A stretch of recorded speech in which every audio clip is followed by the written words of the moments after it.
There's a reason there hasn't been a main Spyro game for a long time now, and part of that reason is this game right here. Enter the Dragonfly. Ever since I bought this title, I've been dying to review it. It's actually the whole reason I started this Spyro retrospective in the beginning. Every review I read, every Let's Play I watched, and every forum I browsed was filled with nothing but negativity towards the game, and for the longest time I wondered if that negativity was justifiable.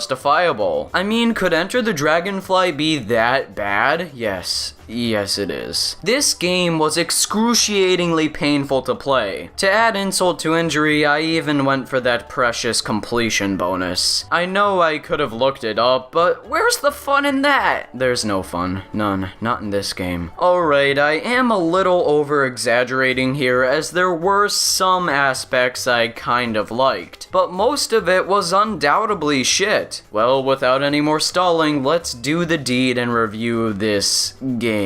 Enter the Dragonfly starts off with one of the best opening cutscenes of all time. I wish I could play it to you in its entirety, but I don't want you to suffer from any trauma for those who have played the game before. If you didn't notice, the first couple moments of this intro begin with Hunter screaming into the sky, because he was scared of this sorceress balloon. Okay, two things right off the bat. One, how the hell did Spyro and the gang get this balloon? And second, look at Hunter's face! Okay, I'm getting ahead of myself. I'll get to Hunter in a bit. Apparently, Spyro and the baby dragons you rescued in Spyro 3 are holding a Dragonfly party where the babies are going to get their own dragonflies. Aw, how cute. Oh no, I take it back. Oh no, I take it back. But then, suddenly Ripto appears. Hold on, wait. I thought I defeated him back in Spyro 2 in Season of Flame. How the heck is he here, standing with his two henchmen that I also killed, threatening Spyro? Well, according to the official Spyro wiki, you don't actually defeat these people in both Spyro 2s. They just kind of get sent back to their own dimension. Still, it seems like Ripto is only here for Ripto to be here. Regardless, he steals all the dragonflies because he wants revenge on Spyro for doing a thing in Spyro 2, and oh man, look at how distressed Spyro and the gang are. It really seems like they want to get those dragonflies back. It's almost like Spyro could torch Ripto right here and the game would be over and I wouldn't have to play it. But no, Ripto and Spyro have an oddly casual conversation where both spout out passive-aggressive insults to each other. And after all this, Ripto leaves, and as always, Spyro has to go to uncharted lands and restore the peace in the world by freeing dragons, rescuing dragonflies, and collecting treasure. But not before he finds his good pal Sparks right after Ripto leaves. Okay, so if Ripto was going to transport Sparks, who is Spyro's best friend and life source, anywhere, you would think he would transport him somewhere far away or somewhere where he can monitor him. Maybe he could keep him in a jar and Spyro's overarching objective is to try to find Sparks. That might have even made your adventure a bit more compelling. But no, Sparks is here, walking distance away from the party. Anyways, then your adventure begins like always, and once again, there's virtually no plot development throughout the game. There are points where you see Ripto and his henchmen quarreling over a number of things, which is neat, but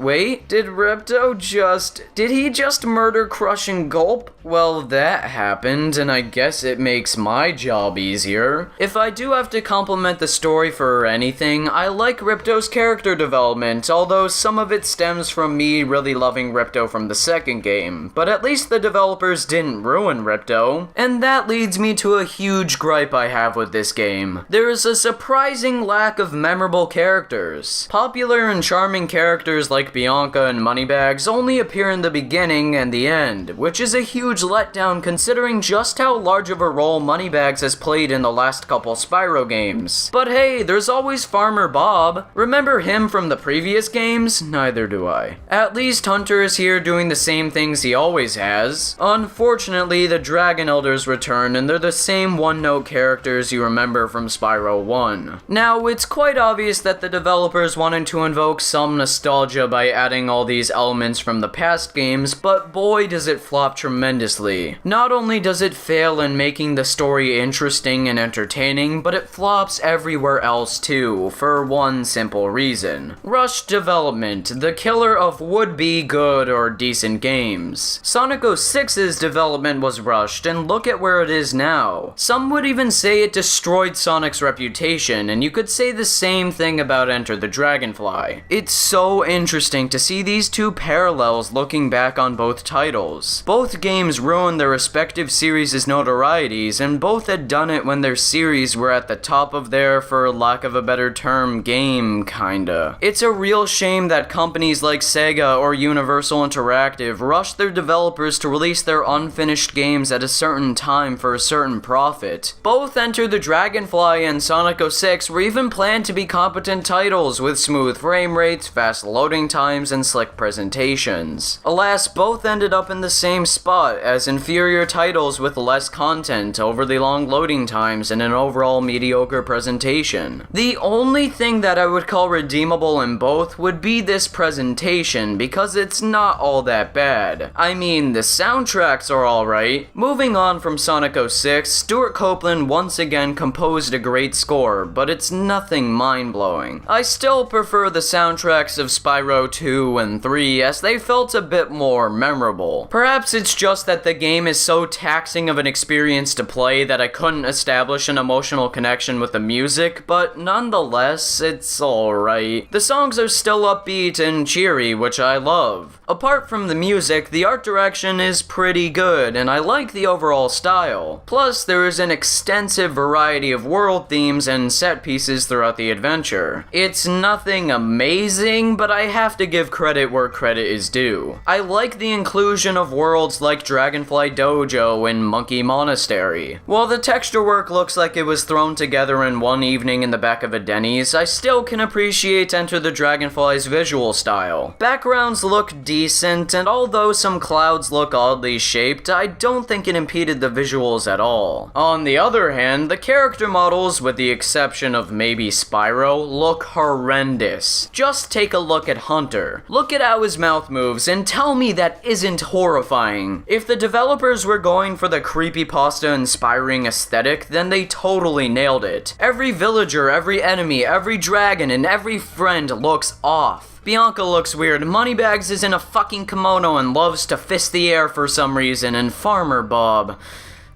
Don't even get me started on damn Farmer Bob. I could devote a whole paragraph to why I despise Farmer Bob, but I think this one scene just perfectly sums it up. Wow, that's a lot of Dragonfly, Spyro. You should have no problem getting this here UFO to work now.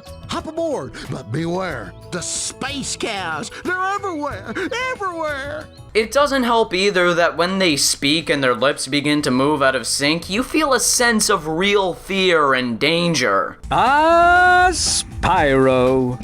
In trouble again, I see. What a surprise. I would even say that Spyro 1 did a better job at lip syncing than this game, and that came out in 1998, 4 whole years before the series took a dark turn. Every character movement just looks so stiff, unpolished, and bizarre. When Hunter jumps in the tutorial at the beginning, it looks like he's ascending to heaven like the Spyro series itself. And whenever Ripto speaks and his eyes bulge out of his head and his mouth begins to move out of control, I can't help but laugh and wonder why anyone would ever release this to the public. But I haven't even mentioned the icing on the cake, the abundance of technical issues. First off, the loading times are absolutely terrible. There are loading times to loading times. It's that bad. They drag on forever and ever, and I don't think it would be such a problem if loading was actually enjoyable like in the first game. These loading times break the immersion and atmosphere in an otherwise mediocre game. They cause Enter the Dragonfly to turn from an unenjoyable game to a really unenjoyable game. The worst thing is the loading times are frequent, and if you're going for 100%, good luck, because I found myself getting bored after sitting through the loading times to the first world. See, they aren't just really annoying, they discourage you from replaying the game. game. And then there's the awful frame rate, which tries its hardest to get up to 60 FPS but fails. I cannot recall any time during my 2 playthroughs that Enter the Dragonfly actually maintained a stable frame rate. It was always inconsistent no matter what I was doing. Even if I was just walking around or standing still, the game would chug.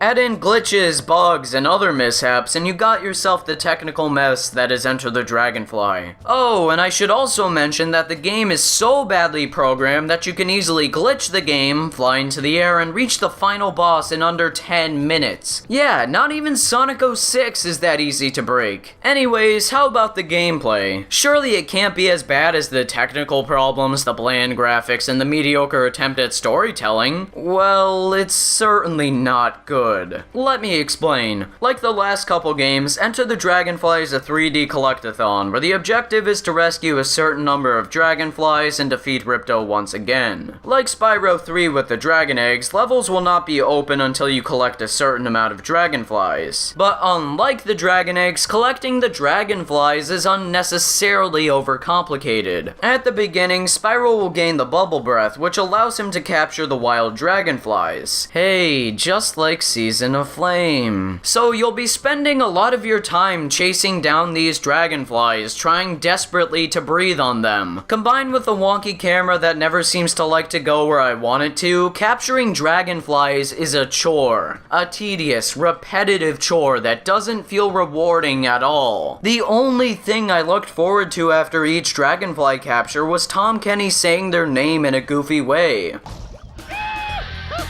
Hey, it's Cloudy! Hey, it's Cloudy! Cloud.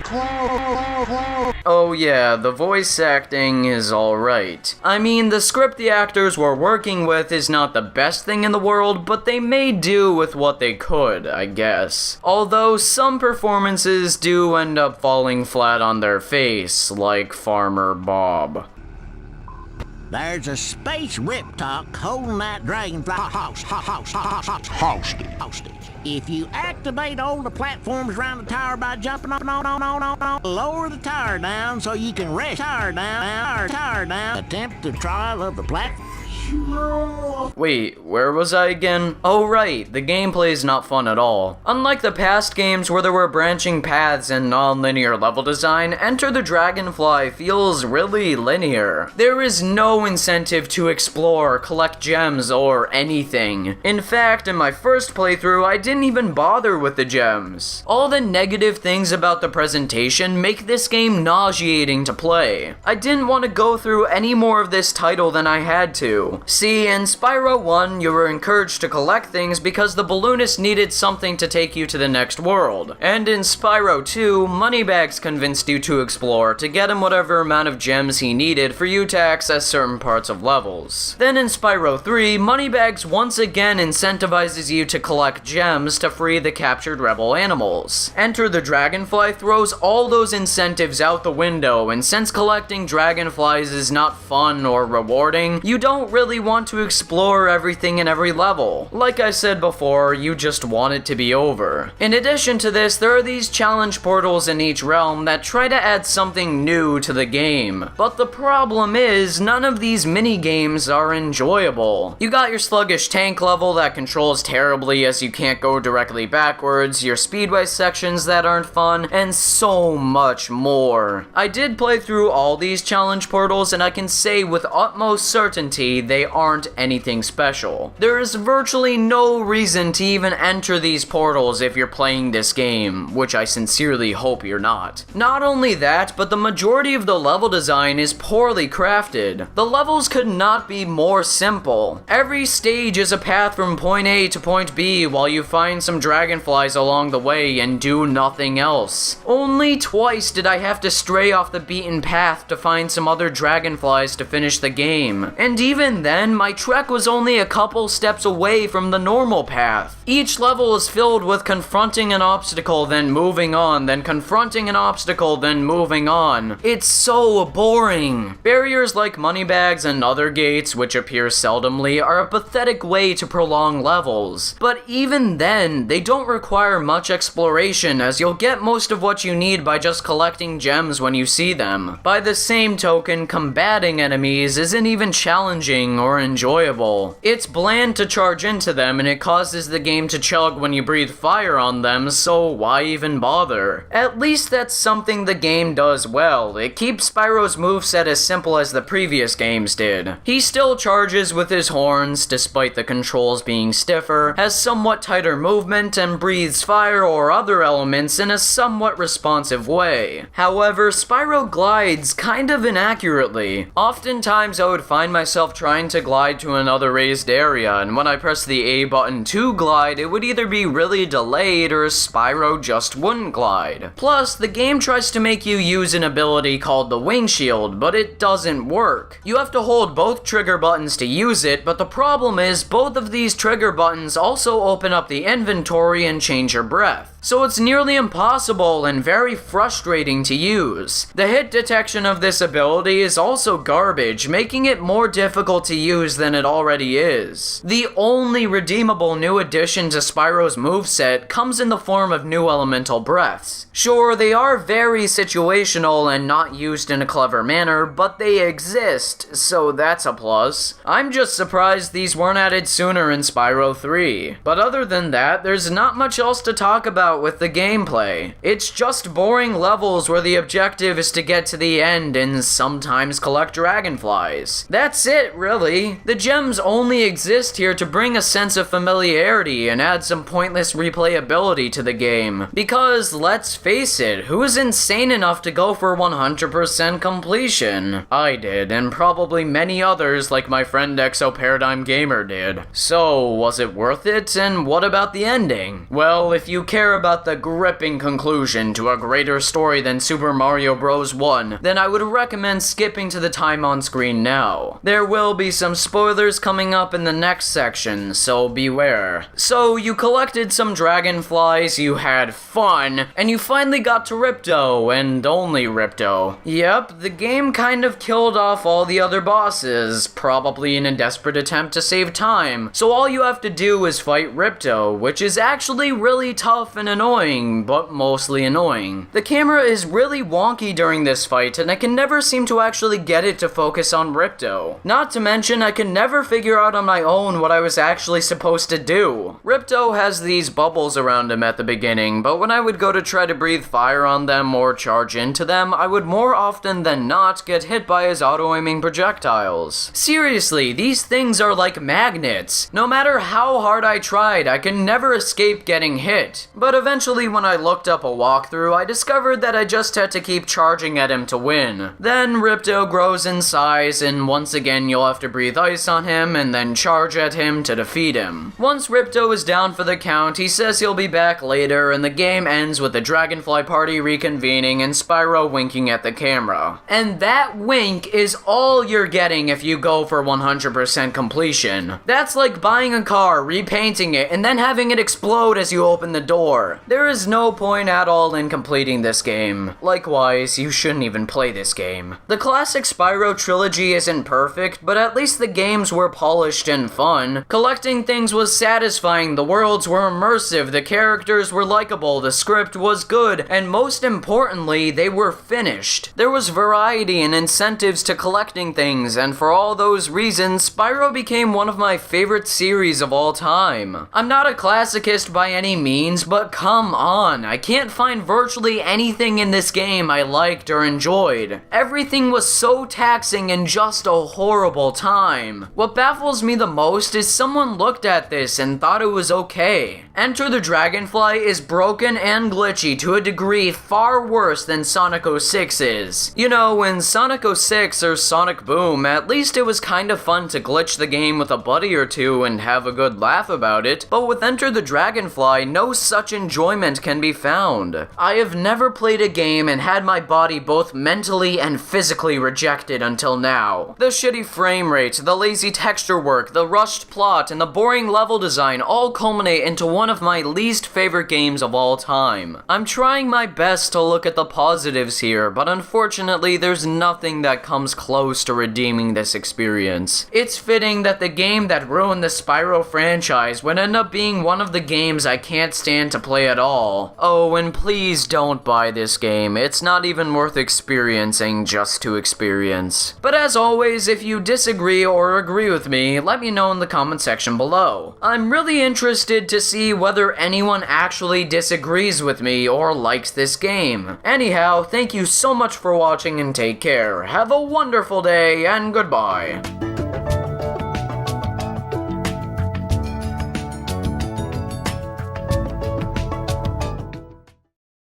Spyro, I'm glad you're here. I just knew there was something suspicious about it.